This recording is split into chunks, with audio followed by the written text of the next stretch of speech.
Hi, Julie. How are you?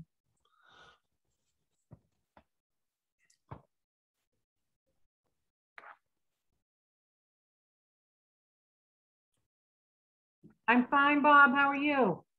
Good, thank you. What amendment should I have made? Oh, I don't know. It was from Tony. In Oh, that, I sent you, I forwarded the email. oh, okay. For some reason, Tony's mail has been going into my junk, so I think I missed the original one. Yeah, I just sent another one, Bob. It was I responded to the email you had sent out to the group, but then the email you sent me the other day was a Comcast account instead of the original one. The Comcast one is the right one. I just sent another one though. All right, I got that one. Another document. It's it's a two-page executive summary of the assessment that Wright Pierce did. Potentially worthy of being included. Trying to keep the whole thing under 12 pages though, so. Right. Okay. And did this go to the whole committee? Yeah, I just responded. I've just been kind of going off of the email chain that you had created. Yep. Okay. Originally. Okay. That's good. But like I said,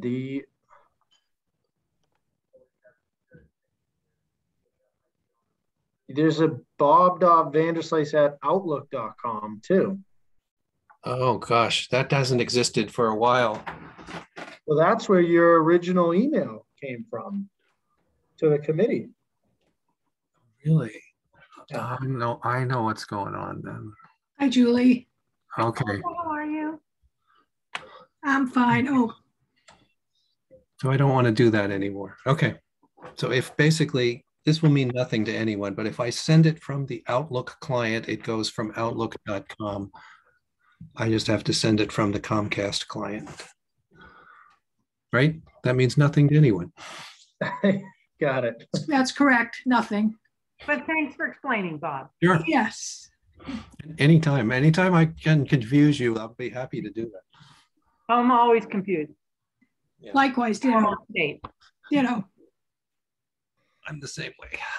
Ooh, Tony, you got a haircut.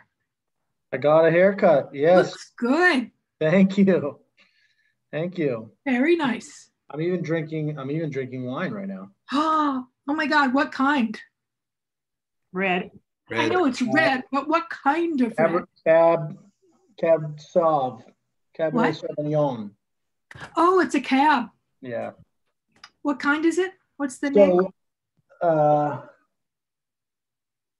Bella Cosa. Oh, is it good? So I'm actually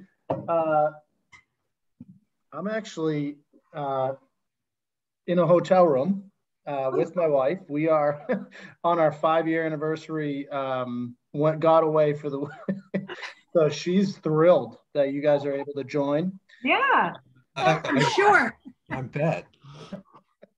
So where are you? Where's your hotel? Up in Gloucester. We're up at Beauport. This is where we got married. So we Nice. just get away for the night. So we have dinner reservations at what time? 8:30. So Okay. I do have to get out of here at. We have an incentive to keep this short then. Yes, please. Right. There's a football game on at 8:20. I know, and we are also competing with the planning board meeting. Oh. Ooh. What's the football game, Julie? Is this the beginning of the NFL? Yes. So who is it? Bucks and Cowboys. Yep. So that's Tampa Bay. So that's Tom Brady, and they're like 22 of their starters from last year all came back. Their entire roster. Their entire roster came back, and essentially we're where we always are. Tom Brady is defending his Super Bowl title. Exactly. Yes. Exactly. You summed up the entire season right there. Unfortunately, it's not our title, but yeah, he's defending his. Yes. Oh, was that stupid of us? Oh, please. Oh, no. You think it was the right thing to do? Fine. I think it was too soon Too soon for what? to let Brady go. I think he wanted to leave. I think He was I think ready. he wanted to get paid. He wanted to go down to the warmer weather, and it didn't fit in with our plans. So Yeah, I think you're right. And I think, didn't he and Giselle bought some amazingly fancy place down there? I mean, excuse me, G. G and TB. G and TV, yes. Amazingly fancy, supposedly. Yeah. So, You're happy. Tony, very sweet that you're doing this. You get big points, except not for this. What? Not from his wife. Point for us. I was getting points. We were gonna come here. We were coming like early today to sit by the pool all day and then spend the night. But the weather, every day that I've tried to take off in the last 5 weeks has rained. It's been the only raining day. I got bad luck. So Yeah, we said, you know was what?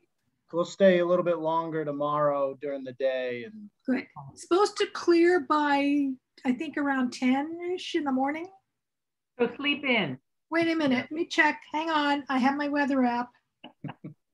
Hi, Deborah. How are you, Julie? I'm Good well. to see you. How I'm fine. Okay, my app actually says it's going to clear around 6 a.m. perfect. Sunrise is at 6:18. So from 6 a.m. looks good. And Be at the yeah, pool really cool. at 9 a.m. pool weather, full sun. Yes. I check my weather app constantly because it's become like it was a beautiful week. It was just this one day. Gorgeous. it was. So we have you to blame for it, Tony? Is that what you're telling us? Yeah, pretty much. Pretty much. I shall not take days off. No, you have to. You need to take more days off. You listen to Julie. We got to spend Labor Day on Short Beach with the kids. Actually, Judy was there. Judy was sitting like right next to me. She got to see me chasing Rocco, chasing seagulls. All day long. You must have been exhausted. I was. I was. So was he. He fell asleep at like 7 on the car ride home and slept all the way till 7:30 the next morning. Oh, wow, what a gift. Yeah. What time did you fall asleep? At 7:45. Yeah, right after. My bedtime's before his. How old is he? He is 2 years and 9 months. So yeah, you were chasing all day long, but what a gorgeous day we had. I mean, really, what a gorgeous day. I was chasing both of them too, because my nephew was there and they're about 3 months apart. So the two of them were having a fun time. And I was chasing them both. It was a great day though, out of nowhere. That day wasn't expected to be like that. Right. Okay. All right. So Tony, in deference to you, I believe we have a quorum now. Dana responded he would attend. He's not here. DeWitt Brown responded that he would attend but be late. But we have Vanderslice, Beatty, Warren, Tarmy, and Zahora, which is, counting on one hand, 5. So that is a quorum. So I think our meeting is in session. First order of business, there are some outstanding minutes we should approve. Yes, May 15th, which was town meeting day. So we need 4 of us to vote on these because Ted wasn't on the committee at that time. So I move to approve the minutes of May 15th, 2021. Second it. Second. Excellent. All in favor? Zahora. Aye. Zahora, aye. Army, aye. Warren, I. Beatty. I, Beatty. Sorry, I can't vote for you, but I can remind you. And Vanderslice, aye. Thank you. Okay. And the second set is from September 1st, our combined meeting with the BOS. So I move that we accept the minutes from Wednesday, September 1st, 2021, our combined meeting of the FINCOM and BOS. I second. Thank you. All in favor? Beatty, I. Carney, aye. Warren, I. Before I. And Vanderslice, aye. Excellent. Okay, done. Moving on, I think our only real, our substantive agenda item is the upcoming town meeting and our one article warrant, which circulated in an email. And Tony was kind enough to do almost all of the legwork on preparing our book. I guess the way we ought to do this is we should have a motion just to get this on the floor for discussion. So does somebody want to make a motion to either recommend or not recommend the article? I move that we recommend. I second it. Okay. All right. So now the floor is open. This is new. How do I share a screen here? Read down the bottom. Share. Okay, there we go.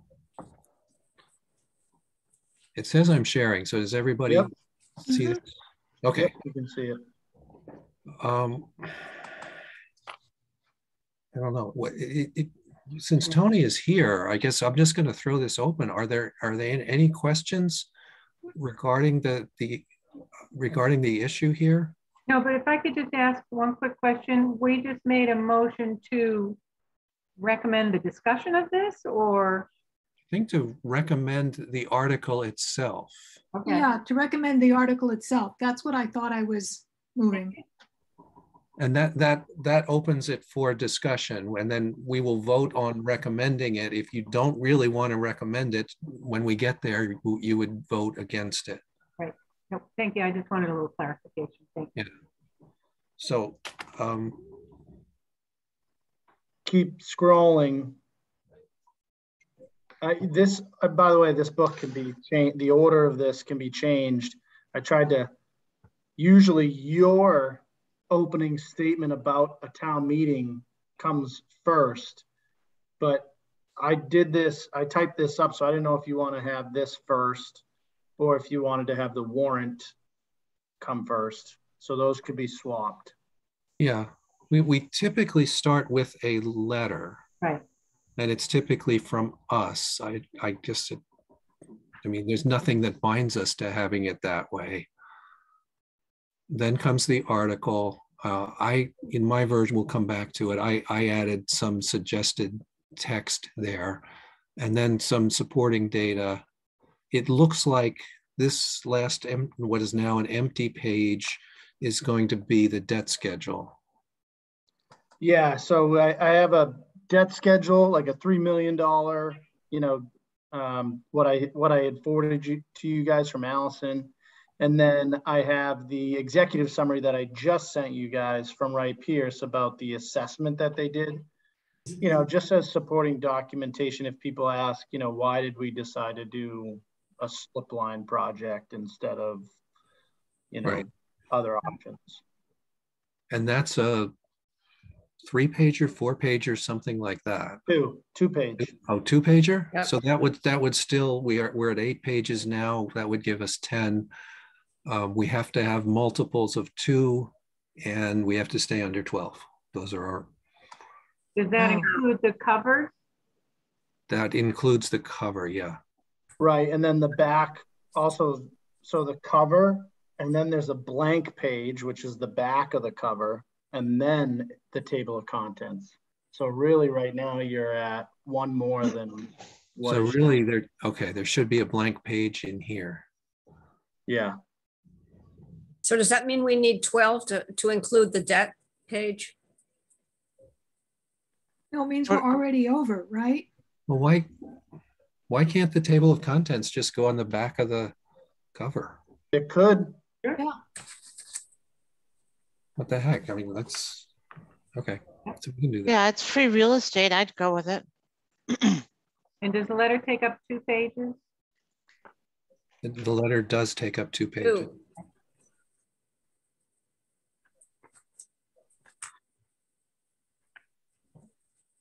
So whatever you have here now will end up being add 3 pages, the debt schedule, and then the 2-page executive summary of the assessment. Will you scroll up again there? Sorry, Bob. Scroll up to right here. Oh, okay. Oh, that's the text that you added. I see. On the warrant, under the recommended. Yeah. Yeah. So, Oh, so yeah, that's for you guys to fill in. right. This is kind of my scribbling. These are not complete sentences, or they're more topics at this point. So my thought was, if we are going to recommend this, we would simply say there are 4 compelling reasons to do this. Number 1, there's one low bid that's out there because they're getting construction efficiencies, and the costs are going to go up if we delay. That's reason 1. Reason 2 is we're under an administrative order to address the water and sewer issues. Number 3, there's the low interest loan that's available. And number 4, it just begs for the bad pun of, Right. Yeah, it does, doesn't it? Any delay increases the risk of new sewer issues. What hasn't been touched on anywhere yet is, so where's this money coming from?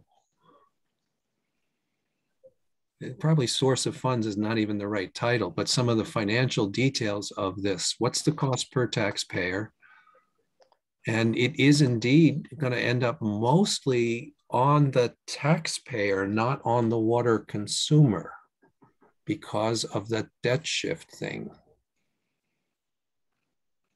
I have, let's see, hold on.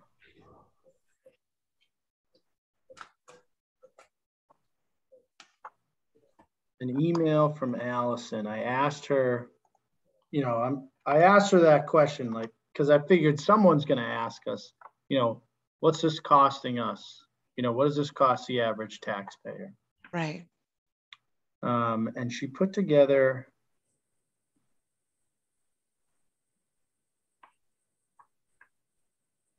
an answer for me. Let me just see if I can find it.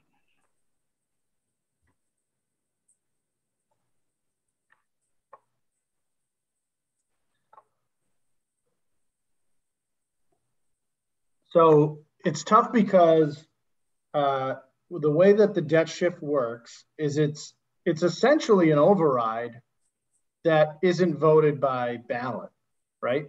It's like it floats on top of your tax bill or your tax rate. So to project what it's going to cost people in the future is tough because we don't have next year's tax rate yet. So really, there's 2 ways to look at it. One is to say, well, what if we had borrowed this last year? What's the average household? What did they pay for real estate taxes? How much over that was last year's debt shift? And had this additional $3 million been borrowed, how much more would have been layered on top of their. Okay. So Tony, I'm embarrassed, but I don't know the answer to this. How do we determine the amount of the debt shift? It's a board of selectmen. It's a board of selectmen vote. So up until this point, the last, the 2018 borrowing of $4 million was shifted. But we actually have not borrowed, what we approved in 2020 yet. The 4.6 million. Yep. So it's a vote of, it's determined by the Board of Selectmen, and their policy has been basically to take the debt service costs or projected debt service costs of water and sewer plant and shift them from the enterprise fund to the real estate tax to the, is that fair? It's rate, it's fair enough. I'm trying not to confuse it. It's raised on your tax rate, raised on your tax bill, and then the revenue, when it comes into the town, it's shifted into the enterprise account. Yep. Yeah.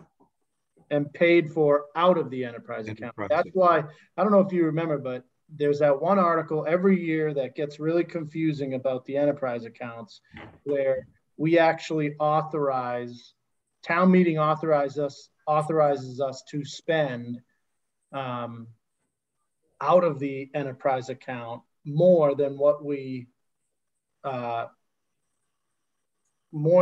bring in on the utility bills, because we bring the rest of it in on tax bills and it gets shifted into that account, and then we spend all of it out of that account. Okay, but the amount itself is the water and sewer debt service cost for that year. Correct. Okay. Correct, exactly. So okay. Is this discussion making sense to everyone? Yeah. Yeah. Tony, okay. I can jump in too if you want me to a little. Oh, hi. So the debt shift was allowed municipalities, this is back in probably the 1990s, 1980s, at the onset of Proposition 2.5. So we can only raise our levy each year by 2.5%. Now you either do that by increasing your tax rate or by the valuation of the property in the town. But in any event, it's 2.5%.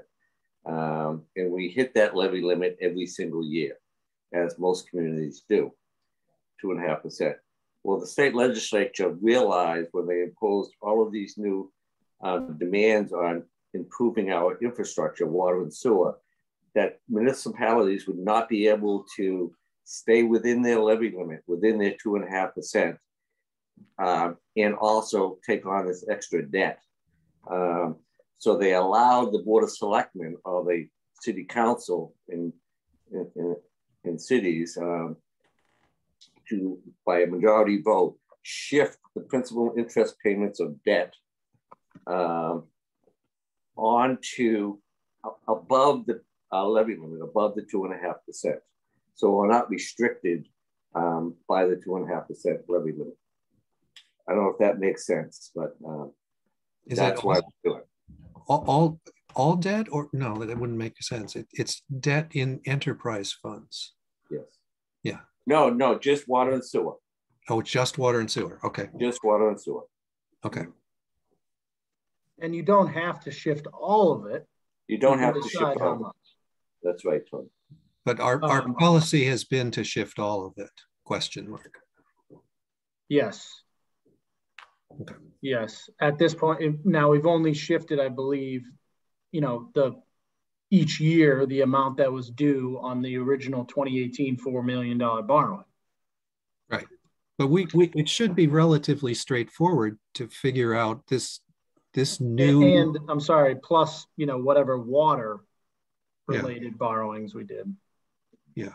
But I think that this discussion about debt shift is a good one. And, Tony and I have talked about it in the past. And it's certainly something that we can discuss as we go into the new budget year. There's pros and cons to it, obviously. And I think Josh mentioned some of them the cons last night. But, when I looked at it, because I was the one, when I was town administrator, to ask the Board of Selectmen to accept the debt shift. We couldn't do it and stay within our 2.5% levy limit. And if you didn't shift it, then your water and sewer rates are going to go skyrocketing. They're going to go out of control because you have to pay it somehow. You're either going to have to pay it through your property tax, or you're going to have to pay it through water and sewer rates. Right. And so if you didn't shift it, your water and sewer rate's gonna go through the roof. Right. So we're And kind of. I felt that, it would be, as a taxpayer, I would rather see it on my real estate taxes, because I can write that off every year in my taxes. I can't write off my water and sewer debt. I mean, my water and sewer payments. Yeah, exactly. So, and so there are pros and cons to it, but Josh mentioned last night that nonprofits who are not paying real estate taxes then don't get hit with this shift. So, and that's true too. So, I think you need to balance all of this out and decide what's best for the resident. Yeah, and I asked Sheila to, just after we were talking about it, I asked Sheila to pull all the properties that currently receive a utility bill but don't pay taxes. What would the impact be if you shifted it over? Yep. And it's essentially the religious, the churches, and Northeastern. Yep. Everything else is town-owned property. Yeah. And of those, there's only one that's a real consumer of water and sewer services. Yeah. So I agree that those larger users should participate in the cost of these projects. I think we could maybe at a later date, because we're this meeting is about expenditure and it's not about revenue. So we could continue the conversation. It's not necessary for the town meeting other than to educate the residents.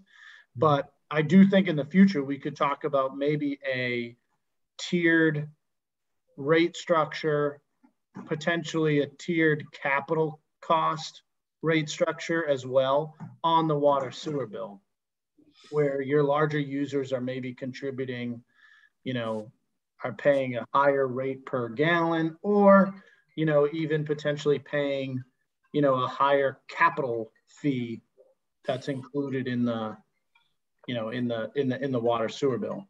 Yep. But anyway, so back to the question, the cost per taxpayer. Yes. Should be pretty straightforward though, shouldn't it? It should be just the average debt service cost of this borrowing divided by the number of tax-paying households, which is like 1,700 or something like that.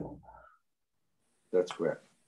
So if the $3 million passes, we won't pay debt on that until fiscal year 23. And therefore the debt shift doesn't impact residents until then. So that's why it's somewhat difficult to project exactly, what it would cost, because we don't know what the tax rate will be at that point. But if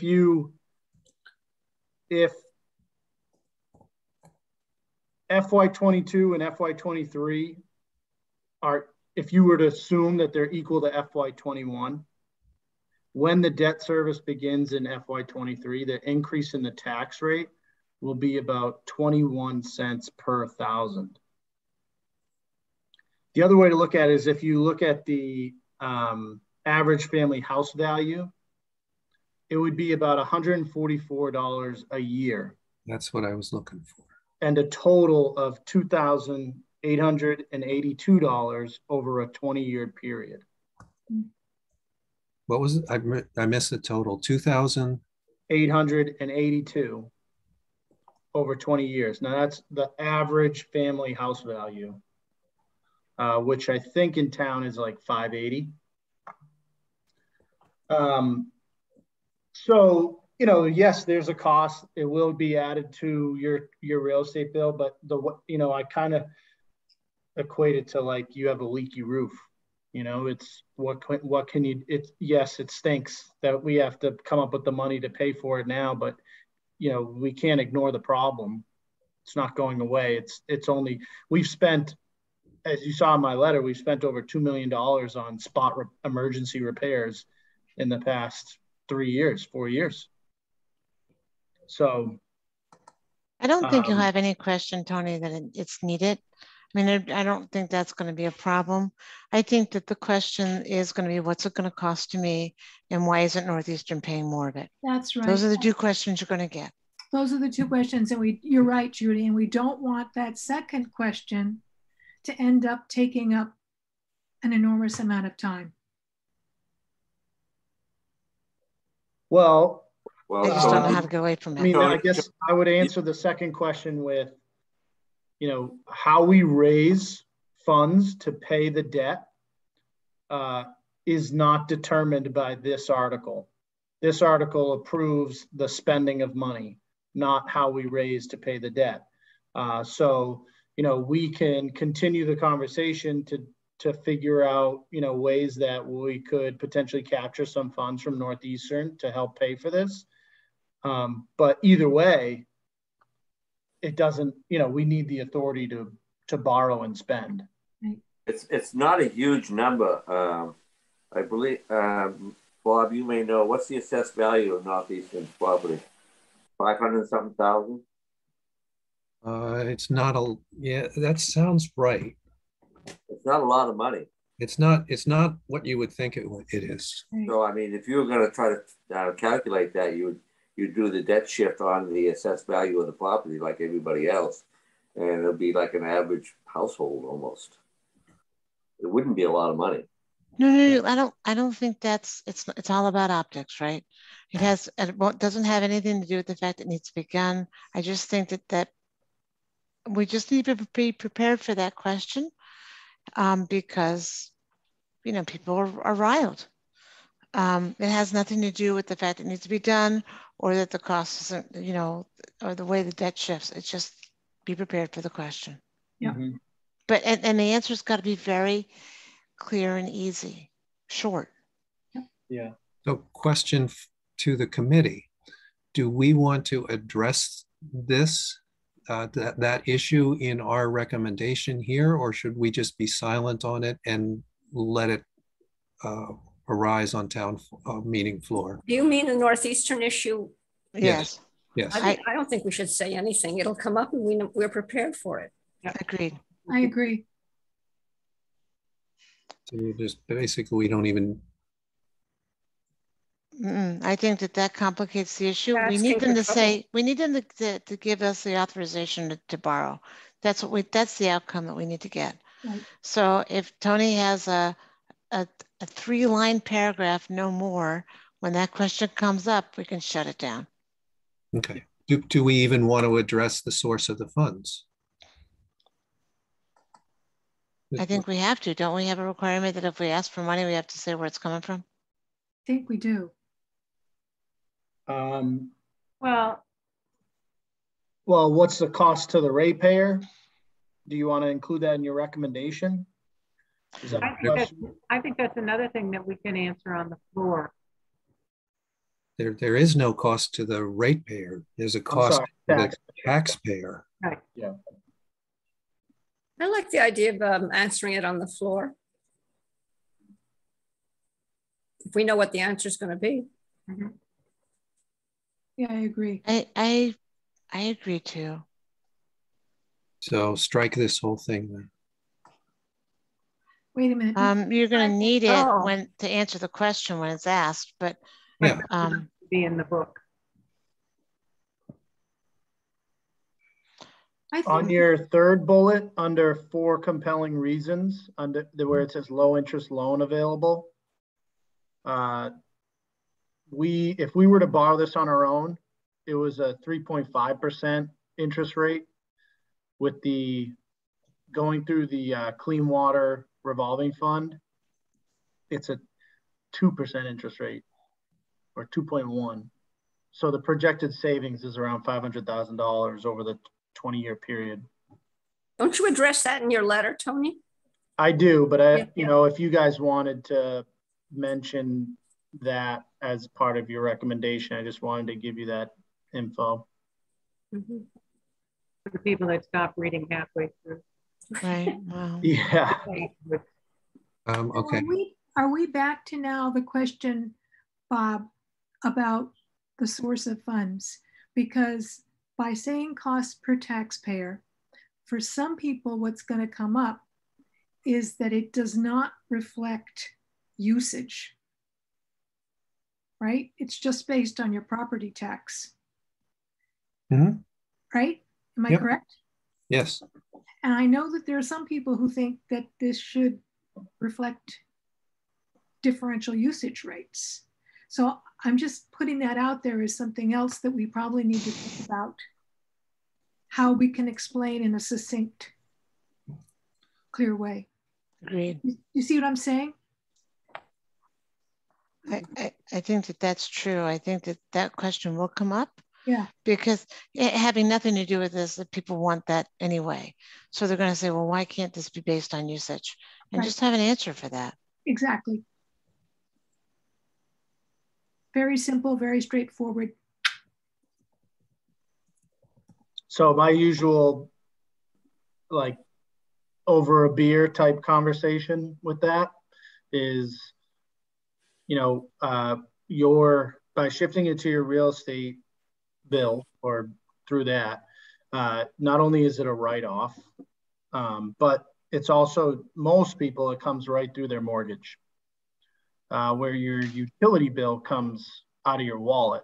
Right, off the top. Your everyday cash flow. Right off the top. And we are currently experiencing increasing rates in sewer and in water, more so in sewer because of the, you know, the changeover at the treatment plant and our assessed costs going up. So if you shift it back to your utility bills, yeah, you capture, you know, based on volume, but your rate's going to skyrocket, and that's going to hurt more, I think, you know, because it comes right out of your wallet or your pocketbook. It's not like coming through your mortgage. Yeah, but just to be a devil's advocate for a second, yeah, water and sewer rates will go up, but real estate taxes will go down in total by the same amount. And the tax benefit of that write-off is much less than it was when this started because of changes in the tax rules. So only thing is, I don't know if by the same amount, if that's accurate. And why would it not? Because you're taking the total debt shift and assessing it to each property based on value, versus the total debt shift and basing it, you know, dividing it amongst each ratepayer based on usage. Yeah, for each household, it will be different. Right. But in total, it's got to be the same. Because you could be a small house and use a lot of water. Yeah, exactly. So you might that might, you know, I don't know if it's regressive or not. I'm not sure how it would work. I mean, Tony and Bob and members of the FINCOM, there's certainly a healthy debate on either side of the debt shift that I think we can engage in over the next several months. It is a decision that's made by the Board of Selectmen, not town meeting. But I'm certainly willing to have that discussion to see if there's a better way of going about this. But it's not dissimilar to our trash enterprise fund in the sense that we don't charge people on the amount of waste they're throwing. We don't charge them on the valuation of their property. We charge them per household. And, you know, and, you know, some people, there was a time 10, 15 years ago where we tried to do it on a, you know, number of people in the household, that type of thing. And that was a disaster. So, I mean, I think I appreciate what you're saying, that, you know, some of these questions will come up on town hall floor. And I think that the Board of Selectmen and Tony, we need to be prepared to answer those questions. But I really do think it's a matter of, you know, it's going to come down the line where we need to talk about it more. Yep. And see if there are other options. Yeah, and okay, so we've kind of gotten a bit off topic here. And we promised Tony we would get him out of here at a reasonable hour. So we're back to, do we want to include something like that? And I wouldn't include much more than what was written here. I mean, to me, it seems like it is a logical question. What is this going to cost me as a taxpayer? Certainly nothing more. And the only thing that needs to be added is the word average in that first bullet point. Because otherwise you don't want people to think that that's a specific figure. Yep. Typical, good.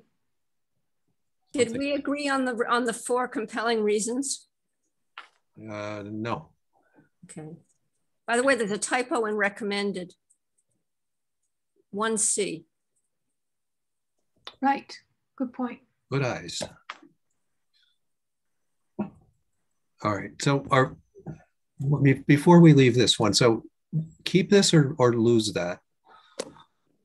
Well, I would suggest stashing it for a second. Leave it there, and then, you know, maybe start discussing, you know, reasons why you would recommend the passage of the article, why it's necessary. And then, you know, you might end up at a point at the end where it's, okay, so we agree that this is necessary. How much does it cost you know, each household? But not put it in the warrant in writing?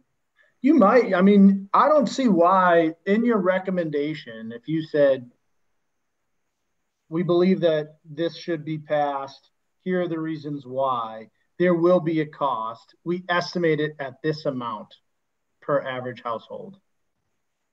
I don't see why that's a problem. I agree. I've changed my mind. It anticipates the question, which will certainly come. Yeah. Yeah, it makes us look smart. Hey guys, I gotta jump off. I have to go to the planning board meeting. So thanks for all your work, and thank you. Thanks, Mark. And have a good little mini vacation, Tony. All right, thanks. Bye.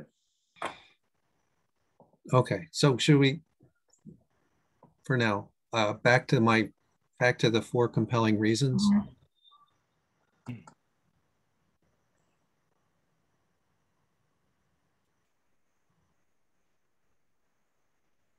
Should we mention that it's under the DEP order and number 2? Yeah, we should do that. It's too vague, administrative order. We should say, what is it? It's the ACO. Right. Right. Administrative consent order. From the Mass DEP, right? Mm-hmm. Yeah, that should be in there. Yeah, good idea. I'd start out that bullet with regulatory requirement, or something equally as punchy. Yeah. And you can, it's really just sewer related, the consent order, not so much water. But we might as well add for the DEP thing, right, as somebody suggested, so they can put it in context. Yes, I would say under a Mass DEP administrative consent order. Right. Good. Or you know, Department of Environmental Protection, if you want to spell it out.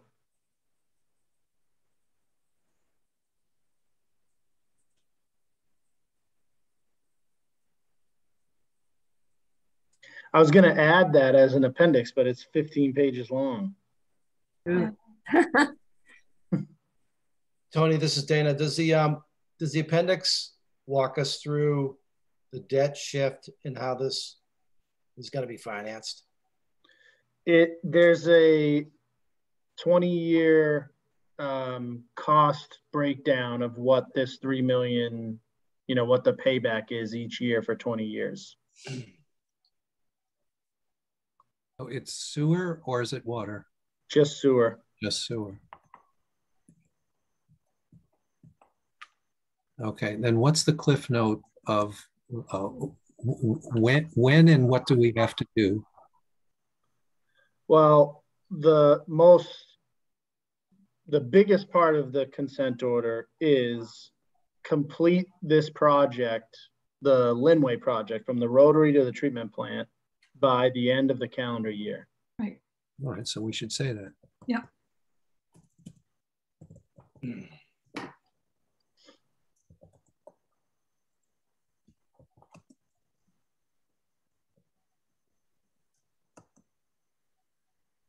Why don't you use the word portion in there? Because at some point we're going to have to do other stuff, right? Yep. So the Linway portion or something, segment, whatever you want to call it. Section. The Linway portion of sewer force main. Or Linway section, something like that. Section is better, I think. I think section's better. Better than portion. Call it section.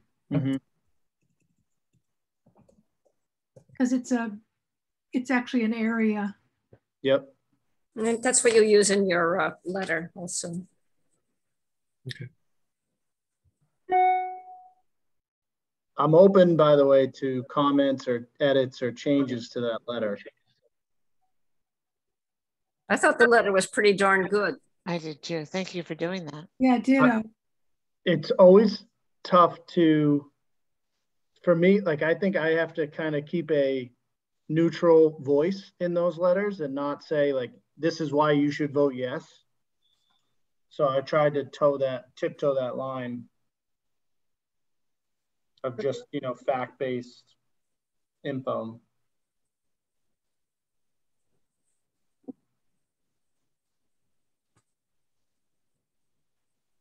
Okay. We want to wordsmith that first one. Don't we want to say the low bid? Because we have to be. We do need to, you're right. It has to be not one, it has to be the low bid. It's the low of the three. Yeah. And actually, isn't it what we want to say is accepting? Right. Accepting the low bid now. But we have to, we need a action verb. Yeah. Something like, even you could say accepting the low bid now is imperative. Ooh. Well, he's got compelling already. We've got compelling, sorry, yeah.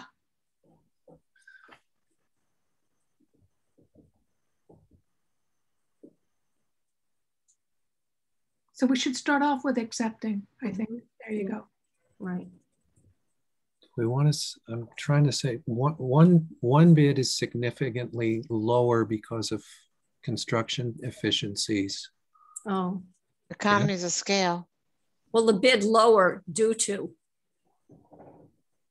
or lowest due to, perhaps.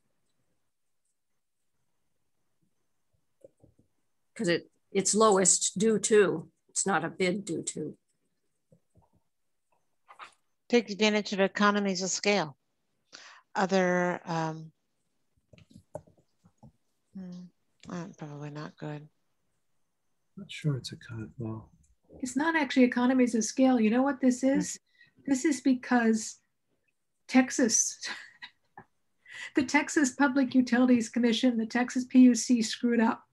And when they didn't have backups for their freezes, so everything in Texas froze.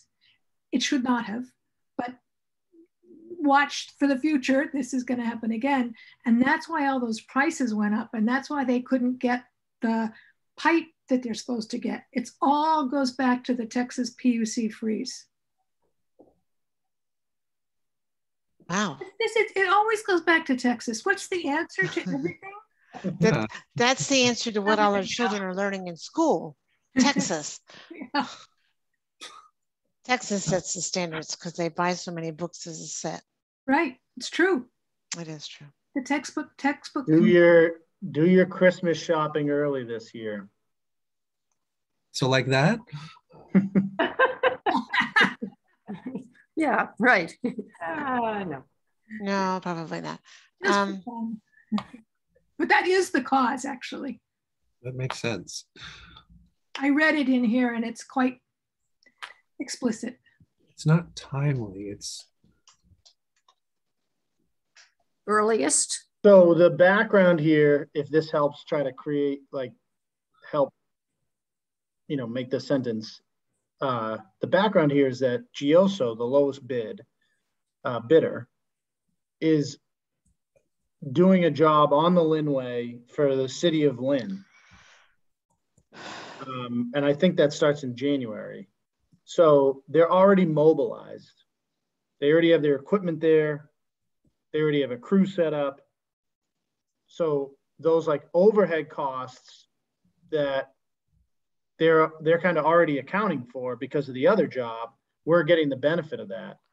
Where the other companies, you know, we can say that. We can say benefit of a mobilized workforce. yeah, that might be a good way to do And it. could we say a lower overhead and therefore lower overhead to us? Right. If you, due to the benefits of a mobilized workforce. We can explain that more if somebody asks what the heck that means. Right. mm-hmm. I think you might want to say the lowest bid, the low bidder. Yeah. Bid means the sum. Yep. Right. Yep. You're right.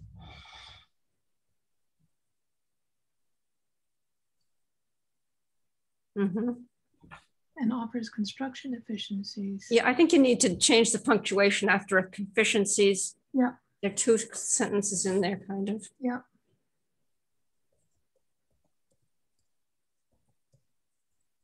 I mean, basically the point you're making is if we wait, we have to rebid.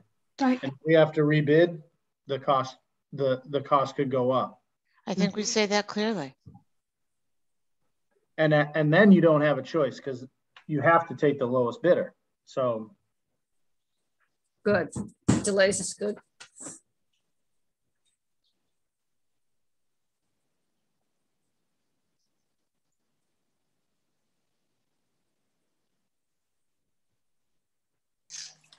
Will likely result in, right? Yeah, right. Significantly higher.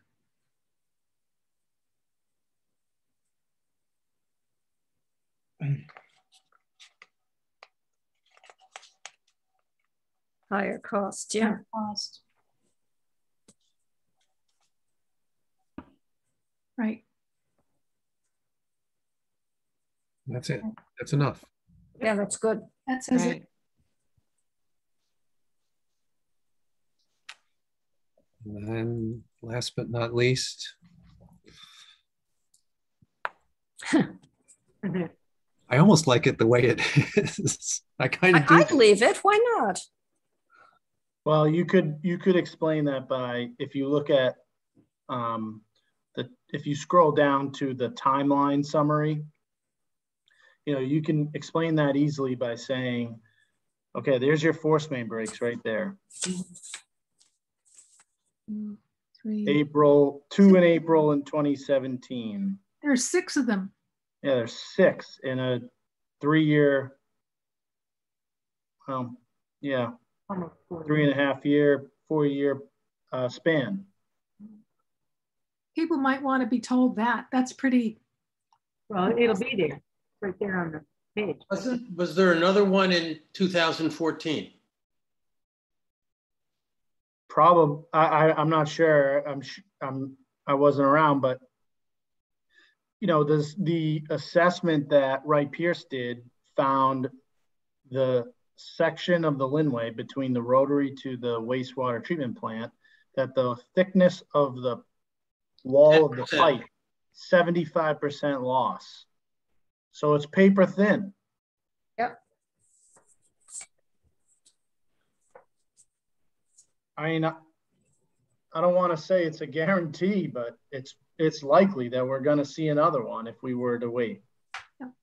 And, you know, that's at minimum $150,000. At the highest, it was over $1 million.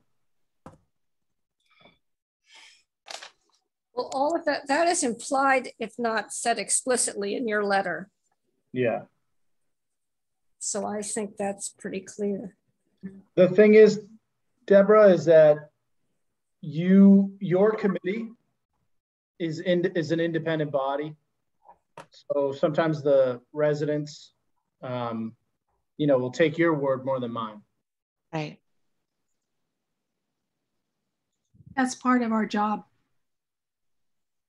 Yeah, we're technically part of the legislative branch of the government in town. Right. Mm-hmm. And so we're independent.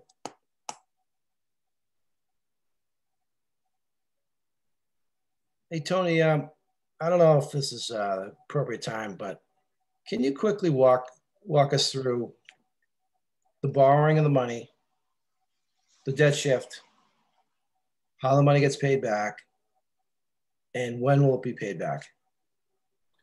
We've already done that. Yeah, we did that Right. earlier, Dana. And Mark has suggested that we continue that conversation. Okay. Well, I was talking to Tony. I was just, if you could take a couple minutes and run me through it. Well, also, Dana. Well, this is recorded. Dana, this is Tony's wedding anniversary tonight. That's okay. I can, the long story short of it, Dana, is we are using the Clean Water Trust revolving account to do this long-term, short, low interest borrowing. The 4.6 million that was approved in September of 2020 hasn't been borrowed yet. When we got the results of the bids, we reached out to them and said, is there any chance of us increasing our previous award? We haven't done any borrowing yet. They said yes. So under that previous award, we're going to increase it by an additional 3. So it's 7.6 at a 2% interest rate, compared to if we were to borrow this 3 million on our own at a 3.5% interest rate, we're able to save about $500,000 over the 20 years. So the borrowing mechanism through the state ran program provides us a $500,000 savings over the lifespan of the $3 million portion. Agreed. That's significant. So yeah, and I didn't even do the math on, that's just the 3 million extra. It's even more if you do the 7.6. So every year for the next 20 years, starting in FY23, we will make debt payments that is raised through the debt shift. It floats on top of your tax bill. So the calculation that you can see on your screen there, essentially this additional $3 million is an additional $144 for the average value household per year. And over the 20-year period, it's $2,882. Okay. And then, so the water and sewer fees, do they pay it back to the town? Is that how this debt shift works? When your water and sewer fees are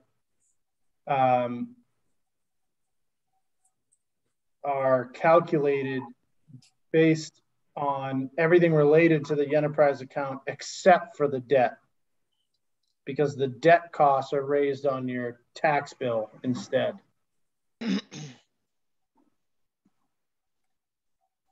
Okay. So I'm sure what the question you're getting to is, should we raise this on the utility bills instead of the tax bills?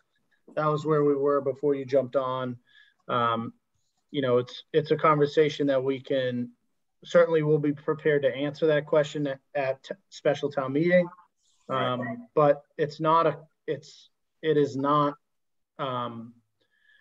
actually determined by the selectmen because it's a revenue decision, not a spending decision.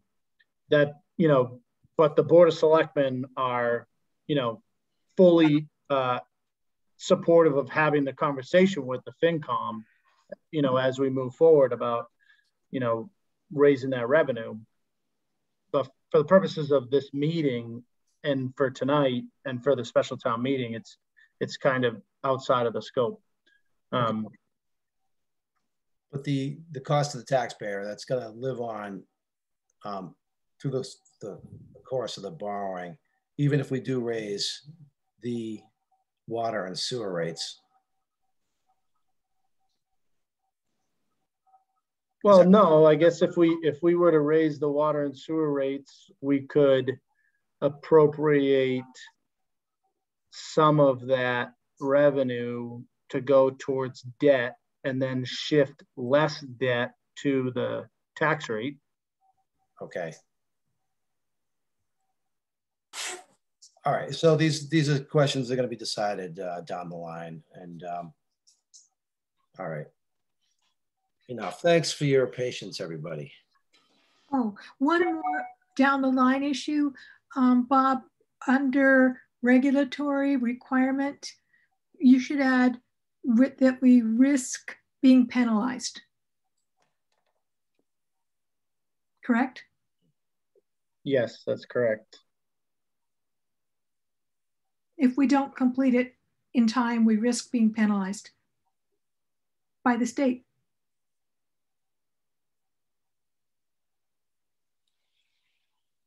If we don't complete it in time, we will be, not we risk it, right? So yeah, we should say, well, I think we need to be more definitive. Okay.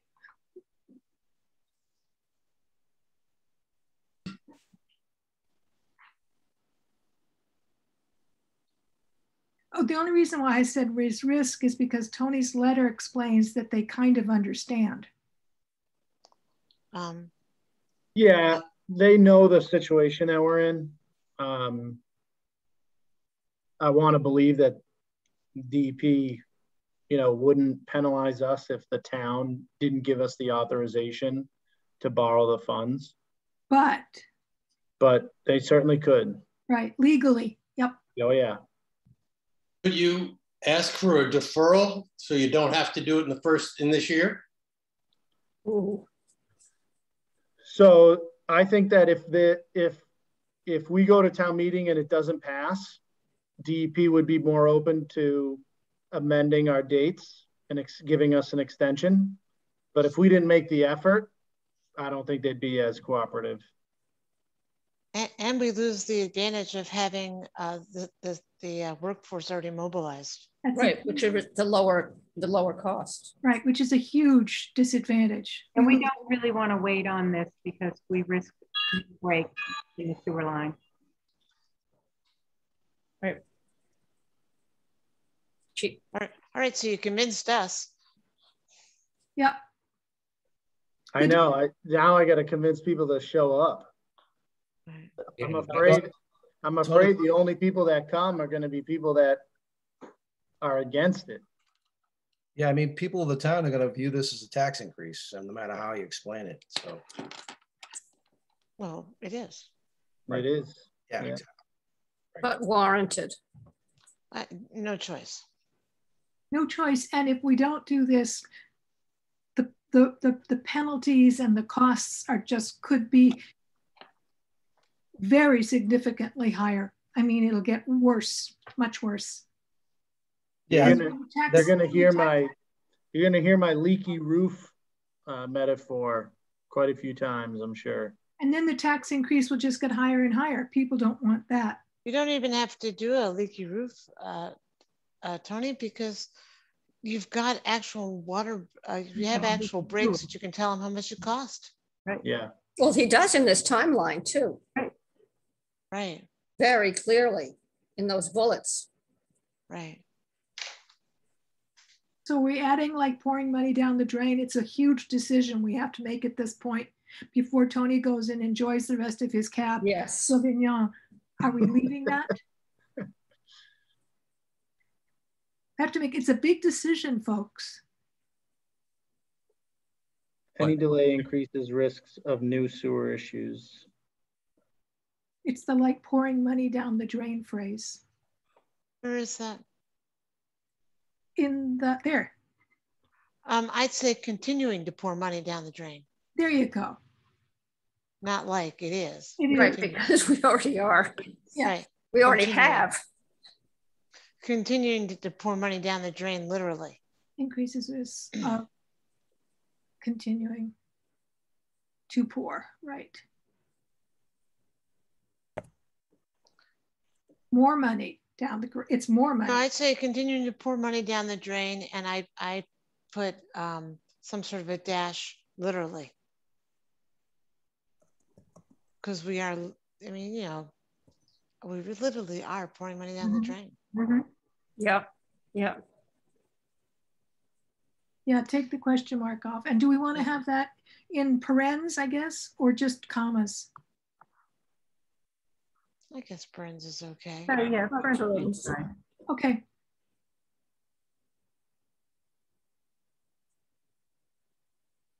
People will enjoy reading that.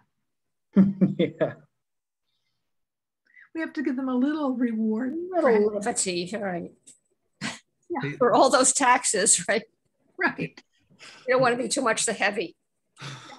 Oh gosh. The other question I had is, do we want, or it may, and maybe in your letter, Tony, just something about the venue and the logistics Of the meeting? Yeah.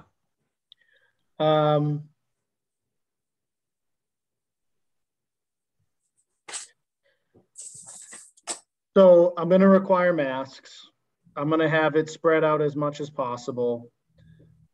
I might have you and the board and I up on stage to create more space down below. Yep. I've also secured Cataldo to do a free testing clinic on the Saturday before. Oh, good idea. So we'll, you know, it's open to everybody, but I'm going to message it as if, especially if you're planning on coming to the town meeting, please take advantage of this, you know, opportunity for a free test. And, you know, and the other thing is, we're, you know, one article, hopefully we, you know, provide enough information ahead of time that we can get through any sort of debate quickly. I can handle that with messaging that, you know, it doesn't, I can do that in robocalls. I can do that in public messaging otherwise. And so it doesn't take up a page in the book. That's fine. I assume we're going to have those clickers. Probably not. Oh, so few people. Yeah, so borrowing requires a 2/3, but usually Dave, the moderator, will get up there and say majority counts. So, you know, and we have the paper ballots if we need them. You know, for the cost of the clickers, it's not really. That's right. Right. They're expensive. I forgot that we don't own them. Right. Tony, whose name will Dave, I mean, whose name is going to be on this? Dave will decide that. The my name is on it. Okay. Julie was the one who made the motion for the 4.6 in September of 2020. So I just copied and pasted that over. Yep. You guys can decide who wants to read it. I'm perfectly comfortable doing it. Yeah, I'm perfectly comfortable with her doing that. Thank you, Julie. You get to say the line about the pouring water down the drain. No, I'm happy. Yeah, I think that's great. Yeah. Thank you. Okay, so we have not actually, we've written a whole recommendation, but we've never voted on this. Well, we had to write it first. Oh, you mean on whether or not can we find it, guys? This is really goofy semantics, but can we find another word other than compelling? How about why this article should be approved? Just why to start? Excuse me. Okay, so there are 4 reasons why the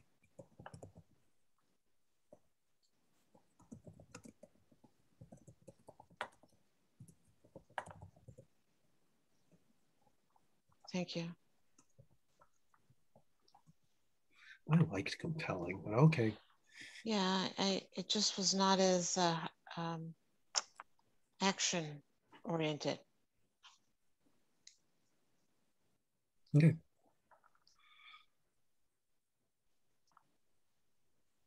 Under low bidder, or right after low bidder, you could, the low bidder, a reputable contractor, comma, is already working on the Linway. Because they are. Mm-hmm. If the low bidder was a joke of a company, we wouldn't be as confident about the price that they submitted. Okay. A reputable, comma, experienced contractor, isn't it? Well, a reputable and experienced work. Oh, I see, it's both, okay. We don't even, yeah. Instead of already working is already doing work. Let's find the way it is. I think Already working is better. So technically, I don't know if that's technically accurate. I know they have a job. They have another job, whether it has started yet or not. I'm not. So he's already in place. Well, maybe just already is working. Or has secured a contract for another job on the Linway. I don't know. It's semantics. I mean, right. Well, I mean, it doesn't matter because it's a fact. It's, they're not working yet. So. Oh, right. well, I don't want. Right. I don't want. We'll be working then. Yeah. You can take the already out then. Yeah, take out the already. I agree.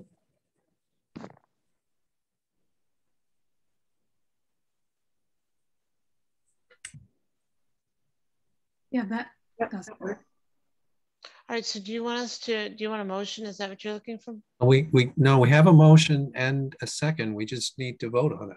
Right. Sahara, aye. Beatty, aye. Warren, aye. Carmy, aye. Vanderslice, aye. What are we voting on? Obviously, you missed the motion. There was a motion to recommend Article 1. So we are voting on recommending Article 1. When are we going to actually get a chance to review all the documents? They were sent out. They were sent to us. They were emailed by Tony. I mean, there's really no rush. We've got, how many days do we have until we got to get this out? Tomorrow. Tomorrow morning. It's got to go to the printer first thing tomorrow. Yep. So what's the vote?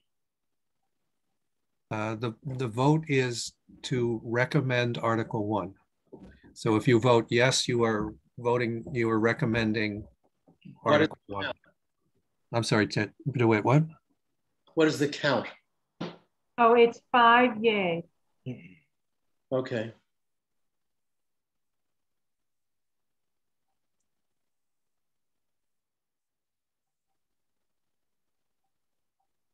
I vote no. Brown, no. Okay.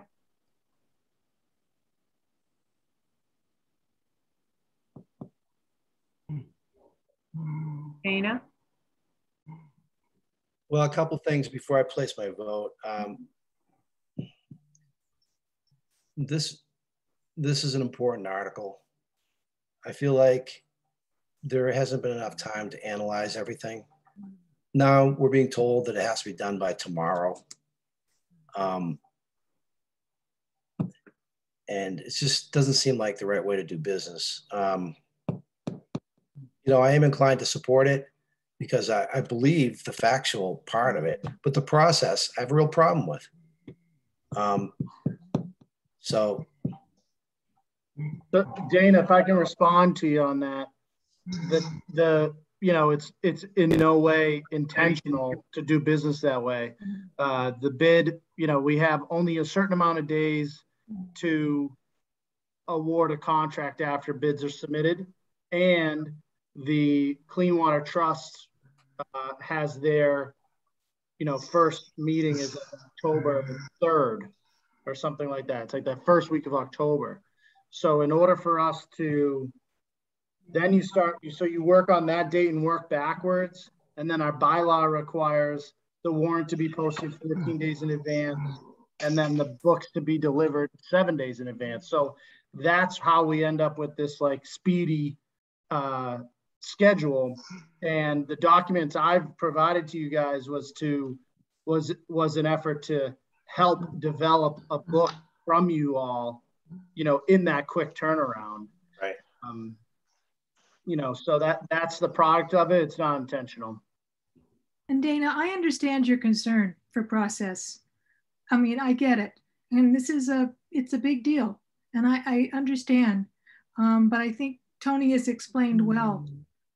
And that's why we did that joint meeting with the Board of Selectmen, immediately after we got the bids, we booked that meeting with you all so we could, walk through it and what our options were. Thanks for those words, Barbara. And Tony, I kind of agree with the story here and how it has to be done and the time frame. I just think we as a FINCOM need to decide how we're going to do business going forward, and to really at least take the time to read through everything before we vote on it. I mean, we're being presented with a document that we just did in the last few minutes. So having said that, I have my little hissy fit. I'll vote yes. That would be yes, Dana. That's a yes. Your point is made, though, Dana. Yeah, it is. Right. Yeah, and for the record, the last thing I want is a special town meeting. We haven't gone a fall without a town meeting since I've been here, and I was looking forward to it. Trust me. And especially with COVID numbers starting to go up, like it's the last thing I want to do is get people together in a group like that. That's got me the most concerned, Tony. Yeah, Tony, I appreciate that risk. And I want to tell you a personal story. 7 days ago, I just got out of quarantine and I had COVID-19. So I know. Sorry about that. And if I'm sorry, I had it. Yeah, it's out there and it's very contagious. So I was in Hawaii when it happened and got stuck there for. Dana, we're glad you're well. We're glad you're well. Thank you. Agreed. I agree. Of all of it, what worries me most is bringing that many people together in town hall. Yes. Absolutely. I'm absolutely unhappy about that. That worries me, particularly with the newest variants. Listen, I work at a biotech. It worries me. Mm-hmm. Yeah, and you guys know how serious I've taken it throughout the whole, since it started, and if this wasn't absolutely necessary, I would say let's wait till the spring. I know, Tony. I know that. I just think that the outcome is it fairly frightens me. Tony, I had raised this before, and you said we couldn't do it by having people be able to be outside and just have it be an outdoor meeting if they wanted to be. Is that possible? So I mean, right in front of it, on the lawn, in front of the town hall, or in the parking lot. The problem with being outside is it's dark. It's going to be a weeknight at 7 o'clock. So we don't know what the weather's going to be. You have to bring in lighting, video, audio, all of the elements of, creating an indoor, space outside. So, what I'm going to do is, like I said, we're going to require masks. Hopefully it's a quick meeting. We're going to have the air flowing. I'm bringing in, fans and purifiers, and we're going to try to get the air moving as much as possible, spread people out, and, and then offer the testing ahead of time. So then at least people can, hopefully make the right decision and say, well, I plan on going there. I don't want to get my neighbors sick, so I'm going to go get tested ahead of time. So we're doing everything we can to make this work. But the point I'm making is I had COVID too back in April, and it was awful. It was awful, and the last thing I want to do is, even if there wasn't COVID, even if you take COVID off the plate, the last thing I want to do is have a special town meeting. But, you know, if we're thinking every decision boils down to what's best for the town, and, you know, getting this done now and getting this project underway is the best thing for the town. So we got to just work through a whole host of challenges and try to get through it. So Tony, thanks for doing that. And I know you're taking it very seriously, the public health and safety. And just one more note about my personal case. I was fully vaccinated and I had a breakthrough infection. And so don't think, anybody out there, that just because you're fully vaccinated that you won't get it. 100%. 100%, Dana. I talked about this last night at the Board of Selectmen meeting, especially if you live with someone who is unvaccinated. If you have underlying health conditions or live with someone who has underlying health conditions, you should basically act as if you're not vaccinated. You know, it doesn't mean that the vaccine isn't effective. It helps prevent, you know, more significant symptoms or hospitalization or potentially getting COVID, but it doesn't make you bulletproof. There's no policy, there's no vaccine that would make you bulletproof to the disease. Do you know the virus? Yeah. Do you know where you got it, Dana? Do you know what the source was?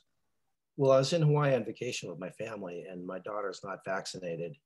And, you know, we did all the precautions with masking, vaccines, social distancing. But we did go to a luau, even though it was outside. And we did fly on an airplane.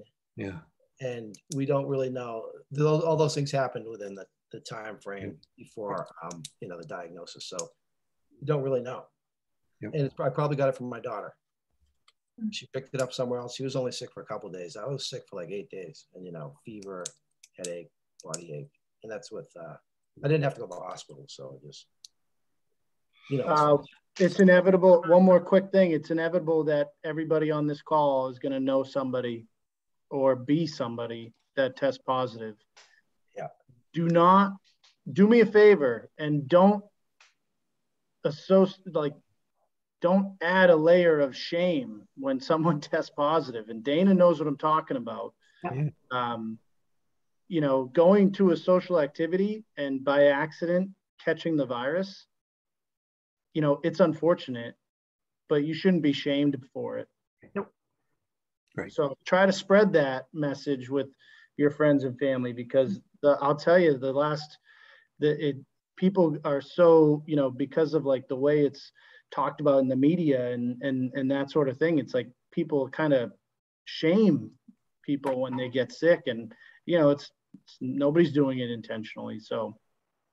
Yeah, and people assume that if they get it, you know, that there's some kind of vaccine scofflaw or something, or you know, just don't believe it. But it's the case with the Delta variant, and too many breakthrough. Yep, too many breakthrough cases right now. Too many. It sounds as if you're taking every precaution possible, though, and we probably won't have very much attendance, I would bet. I think we need 75 people. Right. What happens if we don't get them? We go down to Tides. Send the police. All our friends and family. We ship them up to the town hall for a quick vote. But in all honesty, we have to have 75 in order to have a quorum in order to vote. Tony, it'll be televised? Yeah. Okay. So we can plead to people at home, we need your vote. Oh, that's good. Right. So we could just speak to the camera and say, you got to come on down. Come on down. Come on down. Right. And no luck in reducing that quorum requirement. Would have taken a special legislation, and it just wasn't enough time for it to get done through the legislature. All right. Okay, so where do we go from here? For this meeting, does anybody know? Pardon me? Are there any other articles planned for this meeting? No. This is it. Did somebody get up and propose one at the meeting?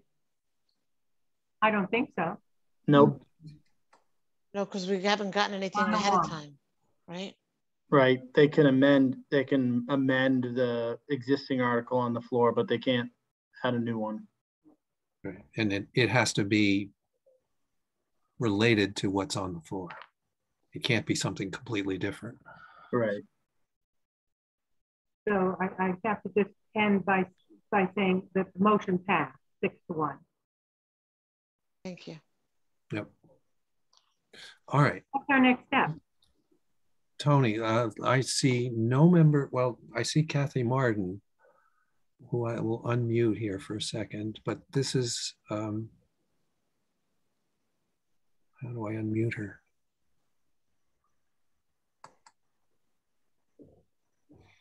Anyway, I no members of the public other than Kathy, so I don't think we're going to have any public questions or commentary. So I suppose a motion to adjourn is in order. Well, before, what do we do next? Yeah, before you do, are you all comfortable with the order of the book? Do you want to put the warrant and the recommendation first? Do you want to, the only things that are missing in the draft that you're looking at right now is the two appendix, one being the $3 million the debt schedule, which you guys have access to. It's in the, I may have emailed it to you as an attachment, but if not, it's definitely in the Dropbox. You did, I know that. And then the other one is the executive summary of the assessment that Wright Pierce conducted. So I'll just add those two and update the table of contents and send it off to the printer tomorrow if you guys are good. Okay, so has Kristen got this all put together? Is that? Well, if Bob's got to send me. Yeah, I'm going to send you what we just did. Right. Okay. So do we have the right number of pages? And remember, we're going to put the table of contents on the back. Right. So it's going to go the cover, and on the back of the front cover is the table of contents. So you're at what, 8 right now? Right. Yep. Yes. Yeah, 8. So you're in good shape then, because it's the 2-page and 1-page. You're only adding 3 more with those appendix. Okay. So it's like the inside of the back cover will be blank. Yeah.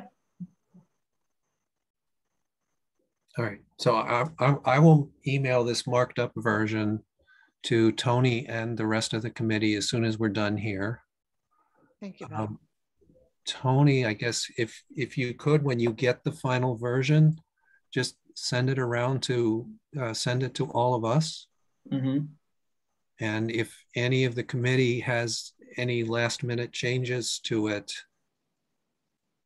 I don't think we can do that, Bob. I don't think we can. Yeah, we don't have no, time. this is it. This is it. Because we would have to do it at 7 o'clock tomorrow morning. It would have and we just voted on it. So I think we're set. I think we're set. Yeah. I do like the order that you have it in with the letter coming first, because if you hit people with $3 million without the description, I don't know. I just think you said dear residents, and it's kind of nice to introduce it that way. Agreed. Yeah, so typically, like I said, Deborah, this first part would come from you, but with the quick turnaround and my, I've just been involved in this. It was just easier for me to write. Now, you guys can have it come from you if you'd like. You can put your name at the bottom of it. No, I don't think we need to. We are recommending, so I don't think we need to. No, we're appreciative that you did it. Thank you. Yes, thank you. Whoops, don't want to do that. Careful where that little green dot goes, Bob. Yeah, I got to go back to my where's my letter? Do you guys want to meet?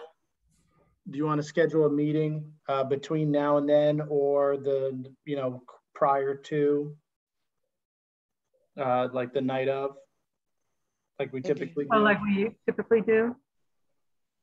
Yeah, there's really no votes to be taken in. It's just a matter of whether you want to discuss, like, you know, maybe answers Yeah, to it can't potential hurt. questions. Yeah, it can't hurt. So I can post a meeting for like an hour before 6 o'clock on that evening. When it would be in person outdoors? Because I think we do not want to be inside any. Yes, I agree. It would be like, you know, in person in front of the town hall or in the parking lot behind it or something like that. Exactly. We can all go to our cars and wait for this. And pretend there's a movie up there. Yeah, and we'll have someone bring around the little speakers that hang on your door, and I want popcorn. On roller skates. we're all showing our age here, aren't we? Yeah. Time to move on, guys. You know, I also offer to any of you, if you want, like, I'm more than happy to schedule a one-on-one if you have any questions or want to, like, discuss potential answers to questions that might come up. Happy to do that too. Okay. And this is a borrowing article, so it's a 2/3 vote. Mm-hmm. Yeah. Okay. All right. So do you want to vote on the book, or do you need to, or? We voted on the article. We voted on the article. I think that's all we have to do. I think, yeah. Okay. So I'll just add those appendix. I'll update the table of contents, and I'll send you guys the proof once I get it back, and we're good to go. Yep. Thanks, Josh. Thank you. Thank you all very very much. much. Yes, thank you Happy all. anniversary. Tony, Happy anniversary. Do we need to adjourn then? Yes, we need a motion to So adjourn. moved. Second. All right. All in favor? Aye. Aye. Zahora, aye. Katie, aye. Warren, I. Aye. All right. Bye. Thank you, everyone. And thank you, Thank Tony. you. Go Thank back you, to your Tony. line, please. All right, thank you guys. All right, take care. Bye-bye. Anniversary. All good. End. Goodbye. Yes. Good night. Good night.